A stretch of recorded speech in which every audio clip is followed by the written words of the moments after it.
Welcome. Today we're going to be looking at the 1050 mix sequencer, and we're going to look at the controls in depth, every function of every control. We'll be using the 1027 sequencer. Both of these are part of Behringer's Eurorack format clone of the ARP 2500 modules, and we'll also be using for our voice the Behringer 2600 clone.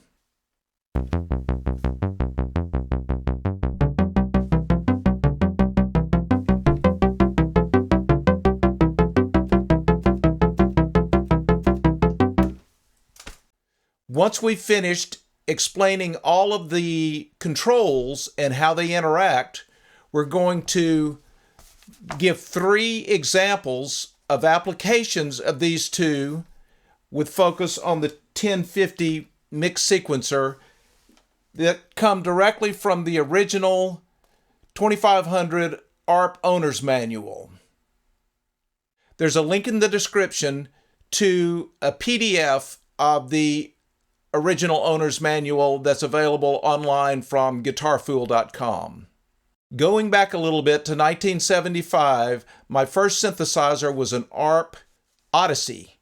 It wasn't long before I started looking into other synthesizers in the line, and of course the Mac Daddy was the 2500 modular synthesizer. All I could afford of the 2500 was the owner's manual, which you just saw. In studying the modules, most of them made sense because they had something similar available in the ARP Odyssey. What they didn't have, besides the sequencer, was this 1050 mix sequencer. It's by far the most enigmatic module in the entire 2500 series. So let's look at the 1050 controls. There are 4 sections to the control panel conceptually.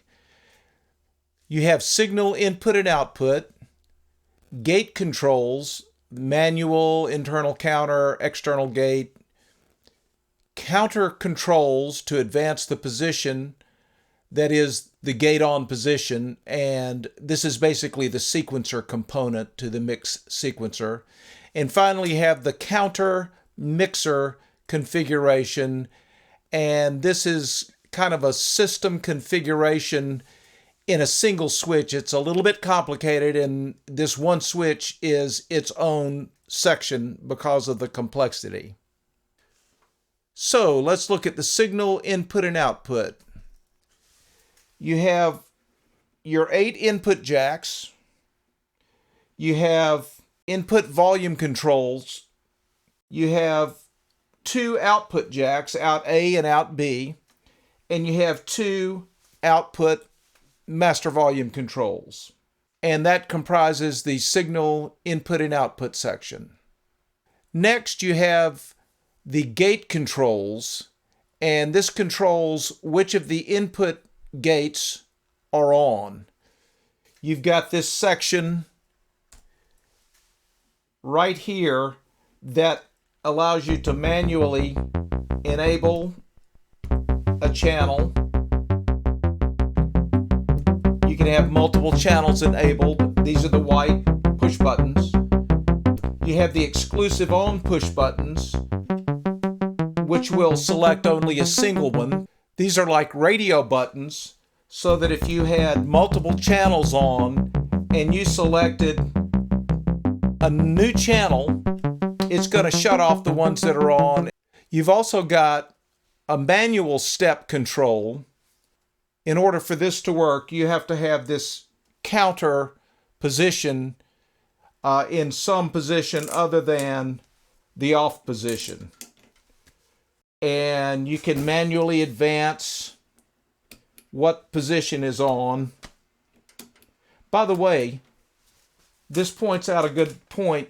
You can manually turn on a position and it'll stay on even while the counter is progressing, which is a pretty cool feature.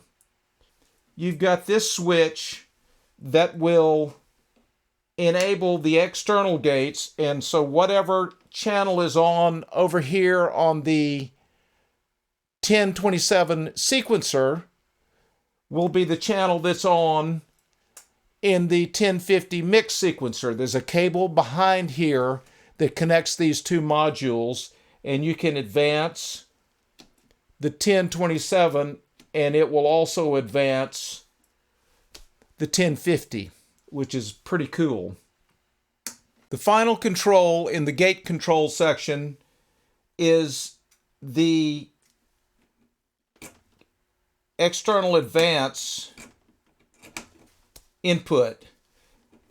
You could use this to advance the step position in sync with some external clock source.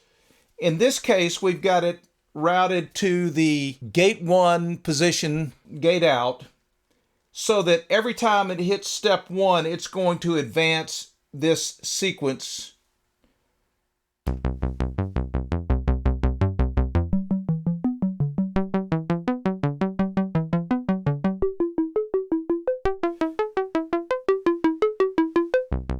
Those are the gate controls. Next, you have the counter controls, and this is basically the sequence as I mentioned before. There are only 3 controls. We've already looked at the counter switch that controls the maximum step number before it repeats back to step 1. There's also the rate control, and if you push this pulse gen, you're going to get the internal clock advancing the position, and again, here's your rate.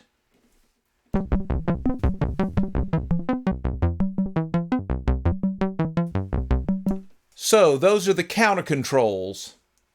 Last but not least is this humble button over here, which is your counter mixer control, and there are 3 positions.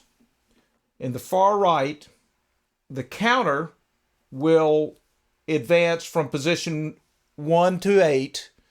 The mixer will also be in an 8 to 1 configuration, so that all 8 channels will be mixed through these 2 outputs.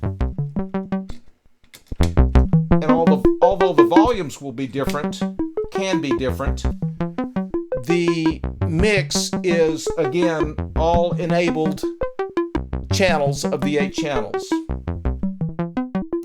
For our left-hand position, you'll notice that there are 2 buttons illuminated, 2 gates that are turned on, and the counter is in a 4 to 2 configuration. You've got 2 separate outputs, and it's going to count down the top half, the gold, and the bottom half, the green.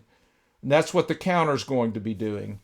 If you wanted to do less than 4 steps, you'd have to bring this all the way back to 3 or 2. And if you put it to off, it's going to cut off altogether.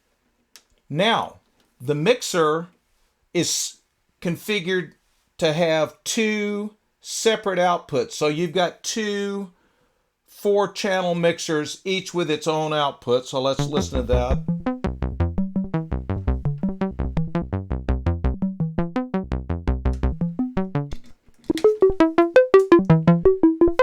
Two completely separate mixes.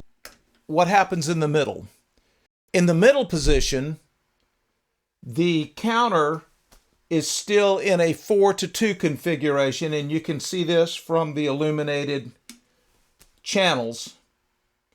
But the mixer is in an 8 to 1, which means that you're going to hear both of these outputs on output A.